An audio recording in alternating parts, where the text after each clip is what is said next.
Operation সিঁদুরের সাফল্যের পর পাকিস্তানের জাতীয় পতাকা পুড়িয়ে আতশবাজি ফাটিয়ে বিজয় উল্লাহ বিজেপির বিধায়ক সহ বিজেপি কর্মী সমর্থকদের।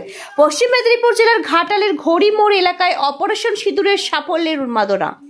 পশ্চিম মেদিনীপুর থেকে শান্তনু বর্ধনের রিপোর্ট, ওয়ার্ল্ড জনতা টিভি।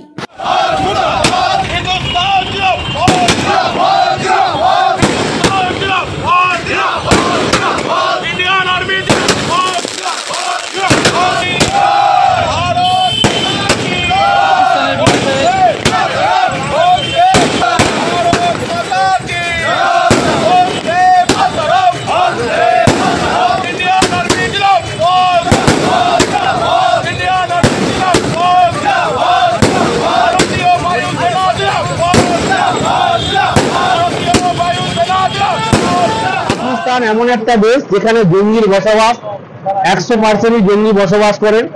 দীর্ঘ 30 বছর ধরে ভারতকে ধ্বংস করার চেষ্টা করে এবং কয়েকদিন আগে কাশ্মীরে আমাদের হিন্দুদেরকে দেশে দেশে খুন করে এবং হত্যা করে। তো সেই জন্য আমরা এই জঙ্গি দেশের পতাকা পাকিস্তানের পতাকা পেয়ে যাই।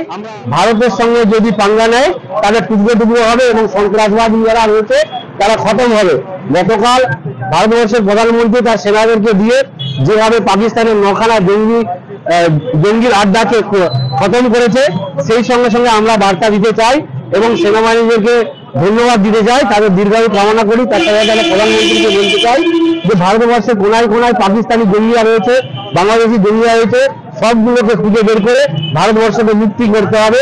বিশেষ করে পশ্চিমবাংলায় এই পশ্চিমবাংলার সরকার সন্ত্রাসের আঁতুড়ঘর তৈরি করেছে, বাংলাদেশি পাকিস্তানি জঙ্গিদেরকে নিয়ে এসে বসবাস করার জায়গা করে দিয়েছে।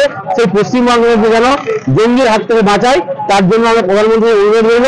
এই সন্ত্রাসবাদীদেরকে আমরা শেষ করব, আমরা চাই সন্ত্রাসবাদী শেষ হোক, সেই জন্য আমরা এই পতাকা পুড়িয়েছি এবং পাকিস্তানি মুর্দাবাদ বলছি।